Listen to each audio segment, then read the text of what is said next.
Hey, Celine. Hi, Jeremiah.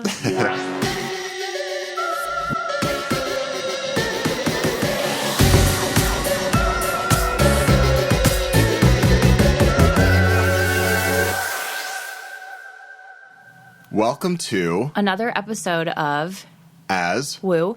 As You Want. Yeah. Yes. So this is episode 9. Oh my gosh. And what's exciting about this episode is this is the first time we are recording and the podcast is out. Yes. It's crazy. Yeah. Right? And you have feelings about it. So I do have feelings about it. Before we get into it, every time Celine comes to the studio, we start talking, oh my God. And it would just be so weird if I just pressed record. But when we start talking, it's just like it already like the goodness starts coming. Right. It just flows. Right. So I always have to stop us. Yeah, like stop talking. Let's put it on. Well, because we want to get a feel for what we're going to talk about. Yeah. And then sometimes we just end up just like dipping the toe in the topic and then we have to pull back. Right. We did a good job though today. We did. Yeah. Yeah, so the podcast is out. the podcast is out. Yes. It's exciting. It's super exciting. And my feelings towards it are, it's not what I expected to happen.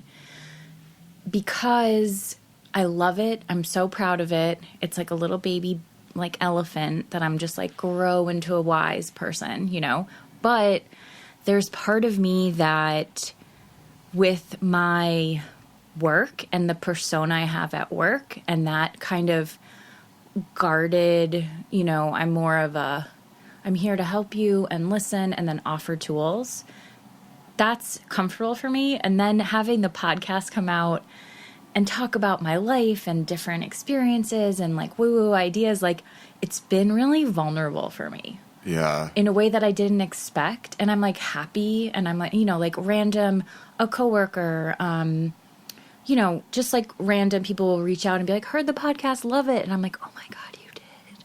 You know, it's like a different, I didn't expect to feel separated by it. Does that make sense? Separated by it. Like What do you mean separated? I'm just very much someone who I have different kind of vibes in different scenarios. Yeah. Right? Like that's supernatural. Right. So Irving Goffman talks about that. does he? Sociology. Yes. Okay. So it's like a Talking normal about life thing. as a play and we have like different personae. Yeah. Yeah. So it's just kind of highlighted the way that I see myself as an acupuncturist and with my business and my work, and then seeing myself in this situation and just like kind of shooting the shit and talking about like being broke sometimes and but using like energy and kind of like vibrational attraction to set a different tone for my life. So it's just been like an interesting kind of couple weeks for me. That's I know. Cool. It's cool. I think that's exciting. Yeah. It's new energy. It's new energy, and I think it's energy that like will help me just feel more confident in who I am. Yeah. And practice like truly who I am and how I am as a person in my work more. And so I'm like, oh my God. Yeah. So. Well, it's funny you say that because I don't know if people remember the first episode. Remember there was that point towards the end where I was like, I'm going to say something, and then I didn't say it. Yeah. Yes. I like something held me back. Okay. Are you going to say it now? Well, yeah, but it's Okay. not a big deal. It's basically what you said, which is I already feel more and more that this podcast is a huge step in my own authenticity. Oh, okay. And a lot of feedback I've gotten from people is, like my good friend Allison, she texted me and she's like, this is 100% you. Mm-hmm. You know? Yeah. It feels more me than a lot of the other things that I've done in the world. Oh, okay. Interesting. So I'm like kind of opposite. Well, not that I don't feel like this is me, but the way that I've presented to the world, I've always felt like, I don't know how to properly describe that. It's like this is like a new shift for me. Right. It's being more open and talking and like, I think I'm like, when you first asked me to do it. Yeah. Opposite. Right. You know what I mean? Like, it, I thought, you're like, hey, let's do this podcast. I was like, sure. Perfect. You know, and I didn't think of what it meant. Now you're like, why? Well, no, now I'm like, this is great. This is like a tool. This is like an education for, you know, our friends, family, random listeners, you know? Yeah. And so it's like taken on more of a, it just shifted the way I look at it a little. A look at what? At you? Me, how I practice, what I actually believe in, and then how I talk about it with people. Yeah. And how I don't really. And I'm like, well, I probably should. But we are now. Right. You know? Talk about how you feel about this. No, just generally. Talk about the podcast with people. Yeah, or like what the podcast's about. And like energy and vibration and money attraction and choosing your life. And, you know, like saying all these things and then putting it into context of how people receive it. Yes. Well, that's one of the reasons I wanted it. Oh, sorry. No, what were you going to say? No, I was just like psyched that I verbalized that. Yeah. I mean, that's one of the reasons I wanted to do this podcast is because particularly the last couple of years, but for a while now, as I've been living kind of more, like I said, I've always been very like obsessed with existence. And I consider myself spiritual. I've always considered myself spiritual. I feel like, and as I've become more practicing, like just more like actually experiencing and doing these things and living these ways, it's been harder for me to converse with some people because it's woo-woo. Yeah. And so like I the see what you're podcast, saying. so like when we first met back in the fall of 2018, like had that first conversation. Yes. I was like, it felt so good to talk to you because I was like, you understand my approach is fucking weird, you know, like Yeah. It's not normal to leave a full-time job that pays well. And just, I mean, people do it all the time, but like for me, it was really deeply tied with like my spiritual path and you took a huge leap. Yeah. I mean, and the last thing I'll say on this is I think that so much of my work and my sessions and treatments are these one-on-one ones, like dealing with people and like kind of making them more aware of their like energy and how their thoughts kind of manifest in their bodies and, you know, practicing mindfulness. And it just was, that was like work. And then now this is more, it's like I'm being more inclusive. And for me, you know, it's just been a little bit of a journey. Yeah. I like it. I'm like, it's cool. Like it's safe. This is who you are. But that's how I've been feeling since the podcast. I mean, and I actually love listening to it too. Same. Right? Or is that because we're narcissists? Maybe. Well, I don't think so. Okay, thanks. I think there's really something important there. And like, I remember when we recorded the first 2 episodes and we were listening back to them and we were both like, we don't hate this. Yeah. You know? Yeah. Or the sound of our voice, even like how ridiculous that first episode was, like all that stuff. Like, I've listened to everyone. I've listened to everyone multiple times because even for me, when you listen to yourself, it's kind of like the free writing thing we were talking about. It is. Where it's like you hear yourself say things and then it reflects back at you. Yeah, and you're like, I really should be doing more of that. Yeah. Right. True. Or you say certain things where you're like, oh, wow, that was like insightful. Yeah. Like, good for you. Nice work. Yeah. Yeah. So. But it has been interesting having it released and like, I mean, you know, 100 people have been listening to each episode, which is kind of crazy, by the way. That's a lot. Yeah, I know. Like after our meditation club, I was on the train with Braxton. We like bumped into each other and he was going to this movie with a friend. And he like introduced me, and he was like, "Oh, Jeremiah's the one with the podcast." And she goes, "Oh, I listen to the podcast." And I goes, "What did I say about the? Like, what did I say in the podcast? It was so weird. Like, I never knew this person, but she knows something about me or some kind of presentation of who I am. Yeah, it's interesting. It's interesting.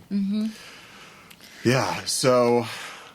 But really exciting, exciting. Yeah. And I had like a few notes before we like get going. I mean, we're in it. We're going. Yeah. I just like that he held up his finger. We have a few notes. Yeah. We'll videotape or live stream at some point. Yes. I think. We will. But if people, one reaction that we've gotten from people is they want to ask us questions. They want to dive deeper into the things that we're talking about. So we are completely open to having you either comment or DM us on our Instagram as you want. Yes, for sure. You can do it on the relevant episode. That would be awesome. So, on episode 3, we talk about money. If you want to comment and be like, I'm dealing with blah, blah, blah, we can, give you kind of more in-depth information if you're curious. Or if there's something that we mention that we don't post on Instagram, like a person or an idea, you could definitely do that. And we can, send you in the right direction on that info.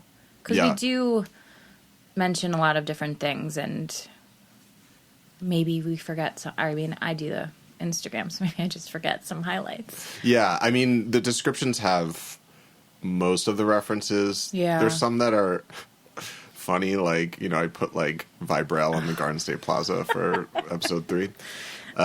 Just because it's fun. Yeah, it's a fun time. But, yeah, it'd be cool to continue the conversation. Yeah, for sure. And then the other thing, I'm going to plug it. What are you doing? I started a Patreon account for us. Okay. Describe that, because I didn't know what that was. So Patreon, Patreon, is just a website where you can, it's kind of like Kickstarter, but it's a little less project specific and more just like if you want to support someone in their work. So if you're interested in supporting us financially, which is cool. That'd be cool. Yeah. Go to patreon.com/aswoowoo as you want. Awesome. We would appreciate that. And I think there's a comment section there too, so. I think so. But yeah, please write reviews. Yeah. Let us know. We're curious to hear what people think. And yeah, it's an exciting sitch. Yeah. And so today actually episode 4 came out. Yes. And episode 4 was all about the environment, and I wanted to, I was listening, like we were just saying, I was listening back to these episodes, and, we were talking about, okay, what can we do about the environment in order to help things, and I'm really excited and proud of my fellow New Yorkers, our fellow New Yorkers. New York State passed a new budget. And we are going to be implementing congestion pricing, which is the first in the United States. What does that mean? So it means that cars going below 60th Street will have to pay a fee to drive any further downtown. Like a toll? Essentially. Okay. Yeah. Cool. And what it'll do is it'll make people less go in their cars, right? Yeah, well, hopefully it will cut down on car traffic and pollution and also increase public transportation revenue. On top of a lot of other things. I'm not an expert on this, but it's a super exciting that's cool. initiative, and it's the first in the country, and there's been a lot of write-ups about how this may propel other cities to do the same. So... fuck yeah, New York. Bravo. Fuck yeah, New York. Golf clap. So cute. And the other thing, which is really exciting, is there's going to be a plastic bag ban. Ugh, duh. About time. So we can do this, people. It's okay. We are doing it. We're doing it. It's happening. I'm so proud of everyone who's involved and participating. This is our Earth. This is our mother. Let's treat her with respect and love her and give back to her. She nurtures us so much. I know. She's so sweet. Gaia. She's so sweet. She's and our mommy. powerful. I know. I love She's her. very powerful. She will let us know when she's upset. Yeah, I know. So. Well, at least we're trying. We're trying, and I just wanted to put that out there because I know we were talking about it, and I'm just really excited that there is change happening. So wait, when is the no plastic bag thing happening? I think next year. Really? Yeah. Cool, I have so many totes. Yeah. Though I saw a depressing article about... No. Okay, cotton fine. totes aren't great for the environment either. Anyway, yeah. Well, so what are you supposed to use? No. It basically use whatever you have. Okay. Use whatever you have until it falls apart. That's the bottom line. Okay, done. So, anyway, you were talking about the environment. I had to talk about that. I had to It's update. great. So Great. So today's episode. Yes. One of the many things we're going to talk about. Yeah, and this is going to come up again and again. Yeah, because it's not just a one-time thing, obviously. Death.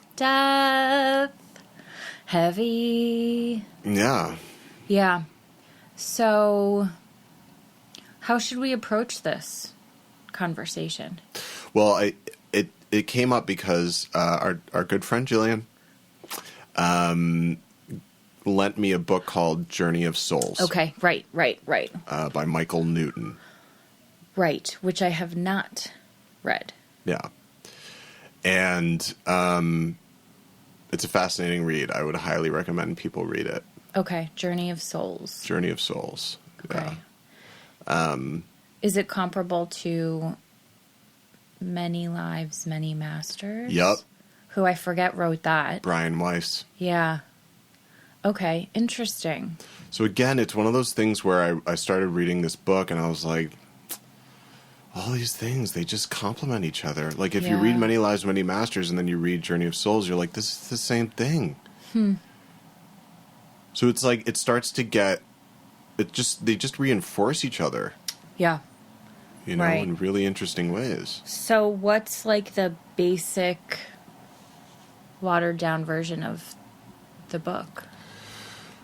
Yeah. So basically, he's a psychologist who does hypnotherapy and So like the other book. literally like Brian Weiss. Interesting. Yeah. Okay. And he has a number of patients who, you know, he takes back into the subconscious state and the superconscious state.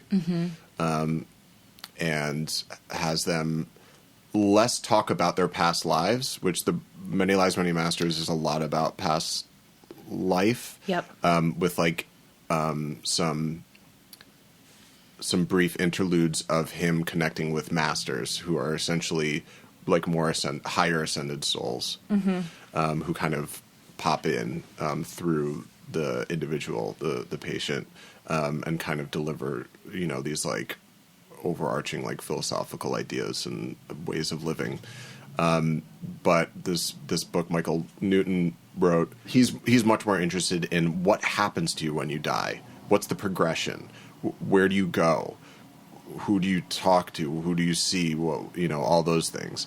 Less about like specifically about past lives, Okay. but he pops back and forth. Okay. So he'll kind of guide the patient through the experience of dying, what happens, and then from there, you know, their respective experiences. So you know what I find interesting about all of that is I kind of feel like whatever belief system you hold as you're alive and living, right, is what will happen for a certain period of time after you're transitioning. And then I think you like kind of go to like a more kind of like ascended sort of vibration. So I feel like if you believe in hell or heaven or limbo or something, I feel like that actually like happens to people, Yeah. right? Seth talks about that. But because I feel like it's so hard to imagine that there's just one way that happens when you die. Yeah, it's different for everyone. Depending on your belief system. Yeah. Right? Yeah, for sure. So are the majority of the experiences that the patient has in this book, are they nice times? Yeah, they're all nice time. I mean, so basically, he kind of writes up it's a hierarchy of souls, which is unfortunate because I don't think I think that is it's a limitation and it's a linearity, which I don't think is. I understand it's kind of helpful on one level, but on another level, I find it limiting. Like if you're vibrationally, like you're better than other people?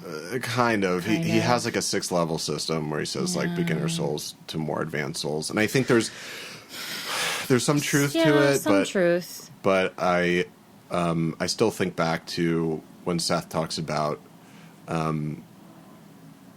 Jesus, or when Brian Weiss he connects with a master who says something along a similar line, which is like every soul is a diamond being kind of buffered on an infinite number of sides. And Seth talks about Jesus, how, a lot of people think Jesus ascended, went up, but Jesus expanded. Oh, right. He was he's a fixed point. Yeah. And that's what really happens is you just expand in an infinite number of directions. Yeah. So the soul hierarchy thing bothers me. It doesn't resonate with you. Well, it doesn't resonate with it. It doesn't not resonate with me. I get it. Yeah. But I think it becomes an issue when people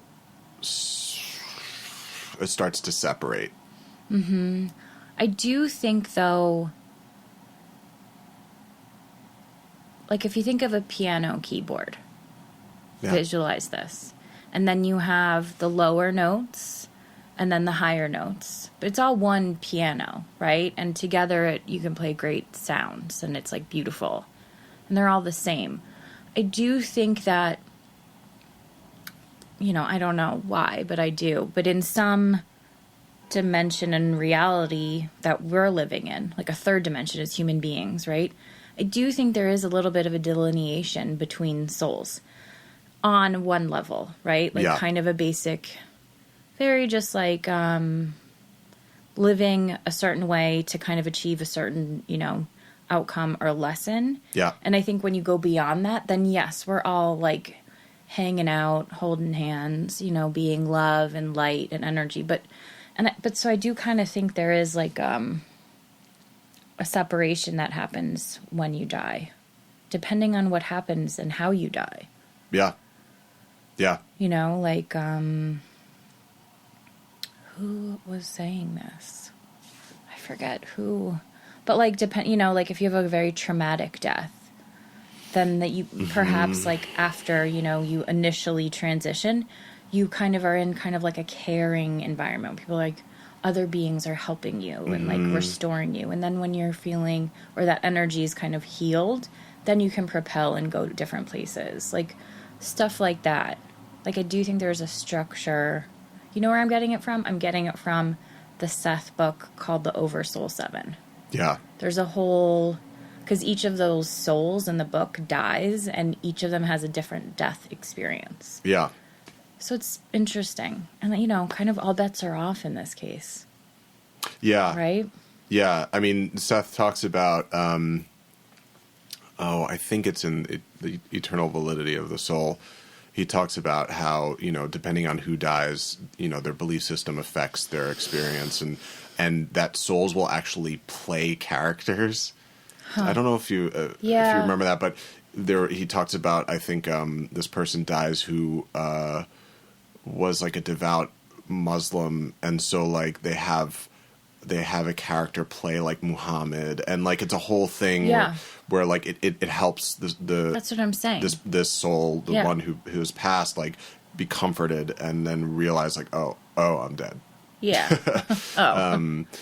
Yeah. And if people don't realize yet, we obviously believe there's more than just this life. There's obviously people who are like... You're like, wait, what? What? And we're like, yeah, just the one time. Right. I mean, that's a huge thing, too. And, like... It's so scary. I feel like it changes your whole persona. It changes your whole persona. Gosh. If you believe that it's just this one life. It's so much pressure. I also feel like it's sad, too. Like, I remember being little, and the first person that died that I remember is my dad's brother. And I remember being just like, wait, so confused. Like, with the death. I was like, what do you mean? Where did they go? This is it? Like, you know, and like, that was so... I remember the feeling of feeling so scared. Wow, yeah. Because it's so alone if you think about it. Like, and then you die and then it's done. Like, where's your mom? You know? But then that changed. But, you know, if you don't have a woo-woo family, or even like, it's just some sort of like fundamental nice idea of religions, that's like terrifying. Yeah.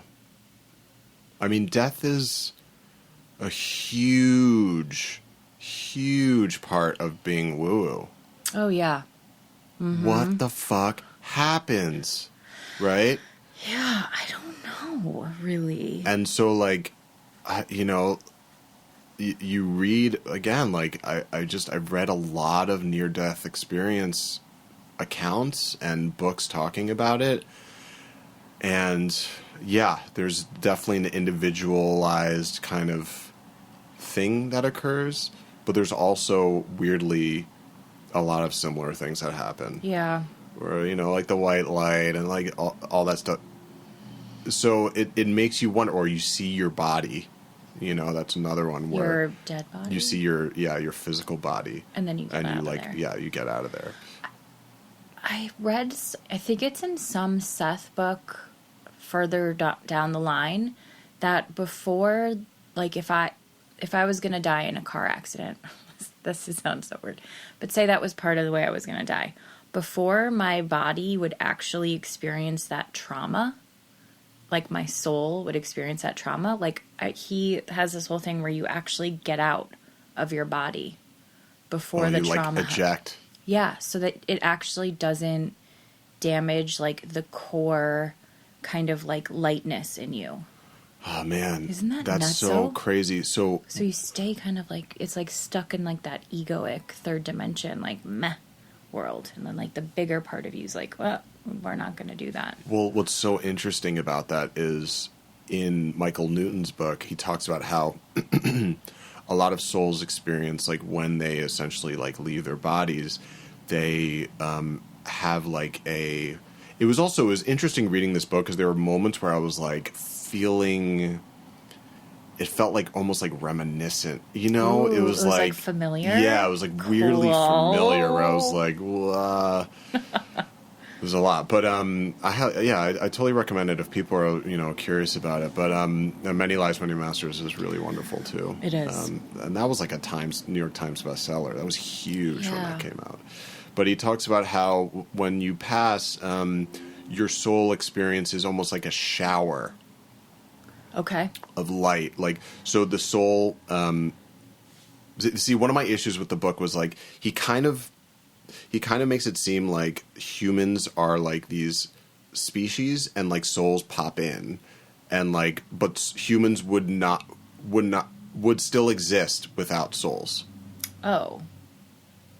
I don't love that. Yeah. It felt weird. I think maybe it was the way that he could only like rectify what like spirits were. Yeah. I don't know. It was interesting, So but he like kind of made a distinction between like that human. Yeah. It's like separate than a soul. Huh.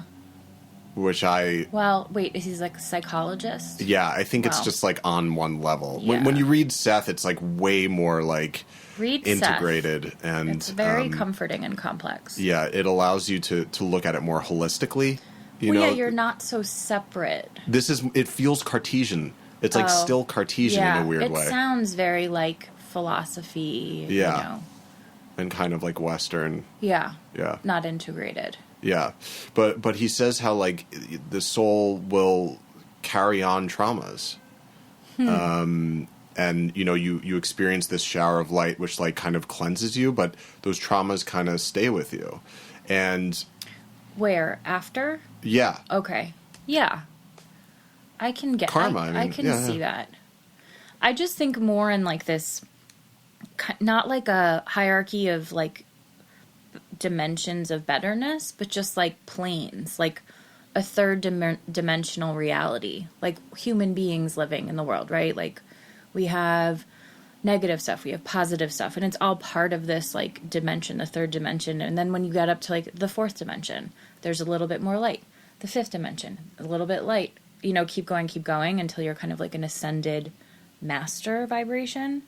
So I think that those traumas stick in the third dimension, right? Mm-hmm. And maybe in the fourth, but they're not really in the fifth, sixth, seventh, or eighth.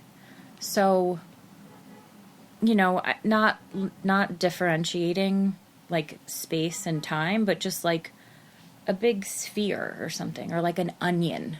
Yeah. And it's all the same, but it's just different densities. Yes. I love that.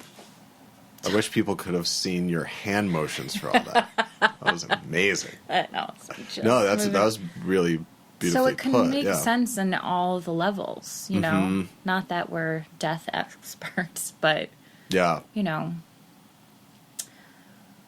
Yeah. And I think there's like interesting. So the first person that was close to you that passed was your Uncle. My dad's brother. Yeah. He was the first person that I understood the finality of death. Yeah. And that was like, wow. How old were you? 6. I remember. It's interesting that was also the age you had talked about, like when we were talking about the inner child stuff. Yeah. Well, because I remember, it was like twofold moments. Sometime later, I think, feeling like comforted again. Yeah. Maybe. I don't know. It was around the same time, though. Oh, by that teacher in Brussels? Yes. Yes. That was the same age or around the same time? It was later in the year. Wow. Yeah, because we moved to Brussels. Whoa. Yeah. That's interesting that you experienced that. Yeah. Kind of close together. Yeah. Oof. It's a weird feeling. I can remember the sad feeling. It's not fun. Yeah. Well, I mean, Do you have a moment? My Zadie, my grandfather. Okay. He was, I mean, there had been people who had passed kind of around me. My paternal grandmother passed when I was like 3, but I didn't really know her. Same. My mom's mom died. But I grew, my Zadie and my Bubby, on my mother's side, that's grandma and grandpa. Zadie and Bubby. Yeah, so Zadie is grandfather and Bubby is grandmother. Really in great. Yiddish. Bubby. They were Holocaust survivors.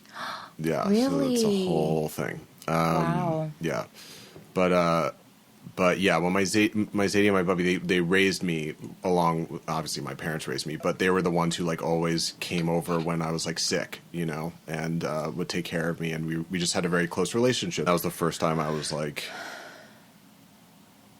really felt death, and grief, and loss. Yeah. I mean, when my mom died, that personal. was a more intense one. Right. I was talking more like a initial dipping the toe into the death. I feel like You didn't have it? no, quite the opposite. I feel like as soon as Even when you were some little? of my earliest memories are like I'm thinking about nothingness like all the time. I'm like, oh my, the constant sense of like just there being nothing. That terror would like fill me when I was young. When I was like 3, I was like thinking about like what happens. Like, and it like related to sleep. Like at night, I would think about it, and it would get really dark and really scary. Really? Yeah. Oh. I was like obsessed with it. Okay. So this is like a forever thing. Yeah. Yeah. No, I've been obsessed with death for a while because I'm like, what the fuck? the fuck am I doing here? What does it mean? I mean, we still don't really know. I think I mean, I don't know if we can say it for certain. I think it just means that for us, this is our truth, right? Yeah. And like, that's what I think is really liberating and interesting and empowering about woo-woo stuff, is that you and I can sit here and hold space and talk about these different things and say, yeah, when we die, XYZ probably happens, blah, blah, blah, blah. You know, Susan from Oklahoma or Beth from Paris can think, you know, have a certain amount of like religious background ideas and hold their own space about death. And they'll probably have an equal experience to what we believe. Mm-hmm. You know what I mean? And so that's kind of amazing for a certain amount of time, I think. You know. Expand on that. What do you mean? What do you mean for a certain amount of time? You think at some point? I think at some point the like egoic, more human side that has gone through like the experience of living in like the world on planet Earth, I think that kind of like disintegrates a little bit, and then you connect back to your oversoul. Mm. And then you can choose to kind of like incarnate again or incarnate in a different form completely. Yeah. Not human. Yeah. I do really actually think that. Yeah. It's pretty far out, I know. It is far out. I know. But I'm more and more open to that stuff. Yeah. I mean, I think it's very limiting to think that the only intelligent life force in the universe is a human being. I think that's the most ironic thing. Why? Because you're saying that we're the most intelligent life force on Earth. If we're so well, no, I mean, I'm like, you're not. That's, to me, I'm like, that's very. I feel like that's the least intelligent thing anyone could say. Well, that's what I mean to say. It's like for someone. Yeah. No, I'm think agreeing that with you. You're better or the only. But then I did listen to this podcast that was an offshoot of one of them guys who does Stuff You Should Know. And I forget what the podcast is, but it was really nihilistic and talking about how if there was intelligent life other than human life, we would have already found it. And the fact that we haven't solidifies some theory that there isn't anything else out there. Right. Which I was like, that's a huge bummer. I don't agree with, but. Well, I've heard that too, but have you ever thought that we're still looking in the wrong places? Like, what if we're just looking in the wrong dimension? Exactly. Right. Exactly. We should just email NASA. Yeah. I mean, I think that's what it is more than anything. Yeah. I mean, it just seems. I just think we keep looking out into space and thinking we're going to see something, like, with a telescope. Right. And it's like, no. I also feel like, not to be a conspiracy theorist at all, but, like, I do think, like, the governing forces of, like our governments definitely know a lot more about this than... Yeah. Yeah. We're getting woo-woo. Like, I know. No, but there's, like, smarties, you know? Like... Yeah. Neuro engineers and, like, blah, blah, all that kind of stuff who know about energy and, like, dimensions and stuff. Yeah. No, I think... I remember seeing... this is going to sound ridiculous, a YouTube video, but it was a YouTube video of, like, a national broadcast, like, some news channel. I think it was, like, CBC. It was the Canadian broadcast channel. And it was, like, a Canadian government official literally, like, in Parliament admitting that they know that there's other stuff out there. Yeah. I mean, duh. But I also think it's, like...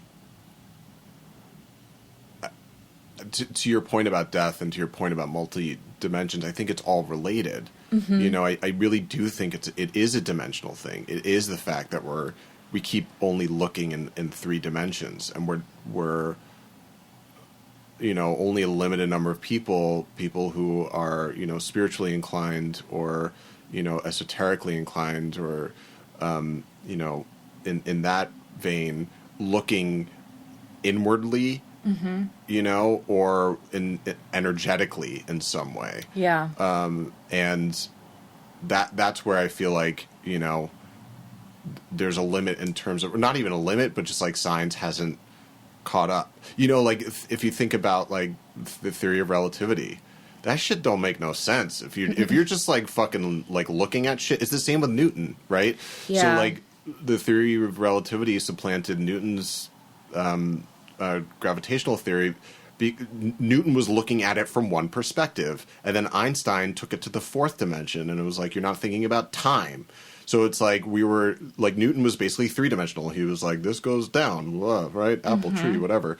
And that only works to a certain extent. Once you start looking deeper, like, or quantum. further, in quantum level. Well, now we know about quantum. Yeah, right. We didn't before. So it's like, again, it's one of those things where I just think we're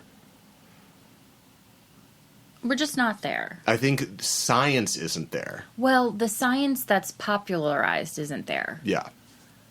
I think the science is there. I just don't think it's like out there. Expand.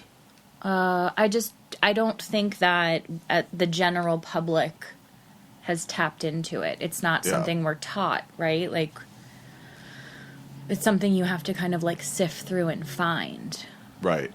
Yeah. It's all kind of like new cutting edge things. Like, it's not called cutting edge for no reason. Like, you are on the edge, right? Like, you're not just...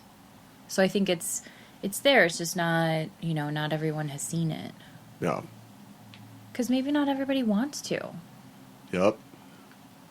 And that's okay. Yeah. I think I'm sure there's fear. Yeah. I mean, probably a lot of people I know that I'm friends with would listen to this podcast and be like, Celine, what's going on? Same. I definitely have friends who are like, what are you talking about? Yeah. You're a weirdo. And it's like, but that's okay. Yeah, that's fine. Yeah. Okay.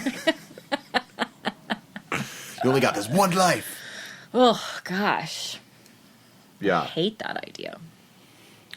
It just doesn't resonate, man. I'm just talking about on an intuitive level. Like, it just doesn't resonate with me. I just feel like I know that I'm here now to learn certain karmic truths, and I've been blessed in certain ways because I know that I have lived other lives in other ways, and whatever life this is, I want to continue that progression forward. I'm always thinking about life as a lesson, always. But, I think a big part of that for me is, like, having joy. Like, big part of the lesson is joy. That's been popping up a lot in my world lately, is this idea of, like, you can't... The spiritual path without joy is not spiritual. It's like you need to have joy in order to... You mean how joy? Like laughing joy or like grateful joy? All of it. Or both? All of it. Yeah. I've been more into compassion lately. It's huge. Yeah. And that's been part of my little journey time frame here. So, yeah, I mean, I think you're right. You need to have joy and, like, be kind of light. Because, right? Well, do you want to talk about your knee? You're talking about compassion. I know. Okay, so I've been, probably the last 2 weeks, I've been trying to shed an old kind of like toxic pattern relationship that it's not that great. So anyway, I finally got to a point where I was like, you know what? I'm ready to do it. I kind of did this little cleansing ritual and like feeling like really fresh in my step. Like I'm not bummed out about like breaking that tie. But on Sunday I awoke and I have like knee pain. Like my knee's kind of weird. It's like a little swollen. It feels stiff. And I honestly like I didn't run. Nothing happened. So I was a little hypochondriac about it, but then I stopped that thought and I was like, Did you just start Googling? I have not Googled because I'm just like, don't go there. Yeah. But there is this connection in Master Tong, who is one kind of modality and treatment style of acupuncture that uses a lot of like mirror imaging of the body to treat certain conditions. And I'm not 100% certain on the theory about it, but there is a heart and knee connection. So a lot of times you can treat knee conditions through the heart meridian, so that channel that runs in your body. And I do it a lot in treatments for people, and it works really well. But so I had a thought that maybe because I'm opening and shedding a pattern that I've held in so tightly in like my heart chakra, and it's so big of a moment to let it go, that it's not manifesting like in my, like emotionally, like I'm not feeling sad or like unsure, but it's actually manifesting physically, like in my body. So it's kind of changed the way I'm treating my knee thing. I'm trying to be like, it's safe, just flow out. It's better today. Isn't that interesting? That's amazing. I think you're totally spot on. Right? Yeah. Yeah, it's a big one. It's a big pattern to let go of. Yeah. So it's literally fucking up my knee. But your body reflects your inner truth. I know. But I've never had something like that where I'm like, oh, interesting. I think it's very much so this thing that's kind of going out. Unless I have like knee cancer. Oh my God. I'm kidding. Don't go there. God. Wait, so it's Master Lee?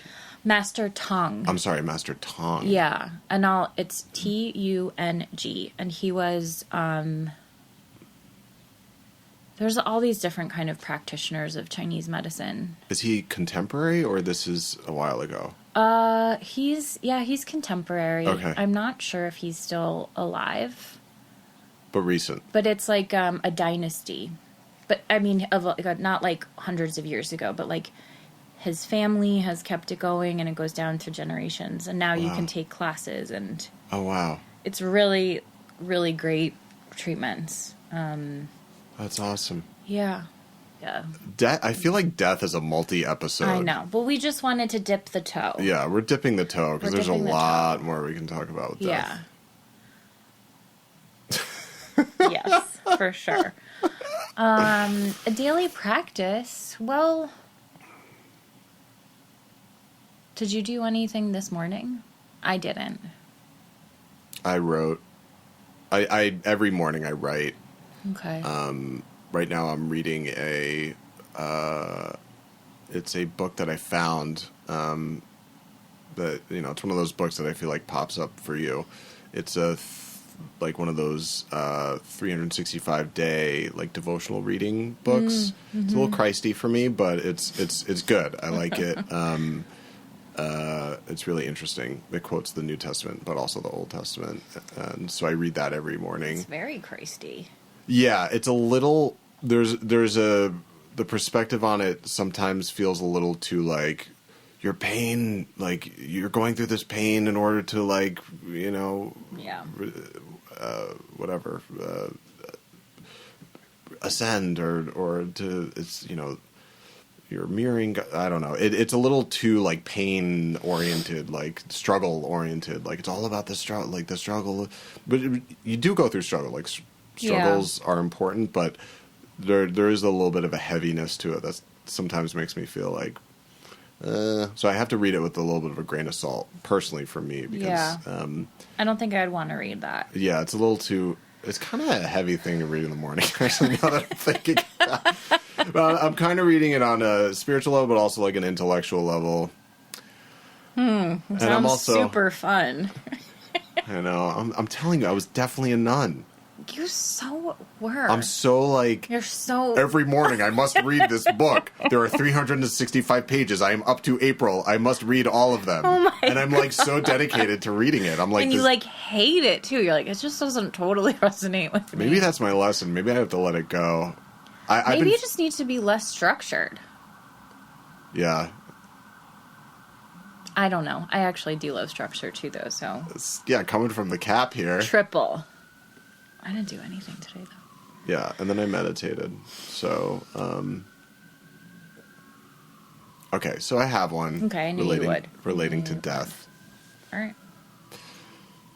So, if you have experienced the passing of a loved one, experiment with this and take 5 minutes, 10 minutes, and if you can, just sit alone in a place that's comfortable for you, that's quiet. If you have any like belongings or pictures of that individual, and just kind of honor their legacy and their memory. You know, they were in your life for a reason, and they're still there with you, and they love you and are energetically there to support you. And I truly believe that. And it's just a nice thing to do to reflect on their life and their relation to you and their love for you and your love for them. So, that's nice. Yeah. I think it's something that in American culture we don't do a lot, where we honor our ancestors. You know, we don't have. It's not like you know, like El Dia de los Muertos in Mexico. I'm learning my Spanish. It was a terrible accent, but you know, it's beautiful. You have this night where you literally go to the graveside, of your loved ones, and you know celebrate their lives, and you honor them, and you think about them and memorialize them. And I know in Japan they have something like that too. The lanterns, right? Yeah, and so I feel like I just think we're not good at that here. I don't think America. There was a great New Yorker piece a few years ago about how like we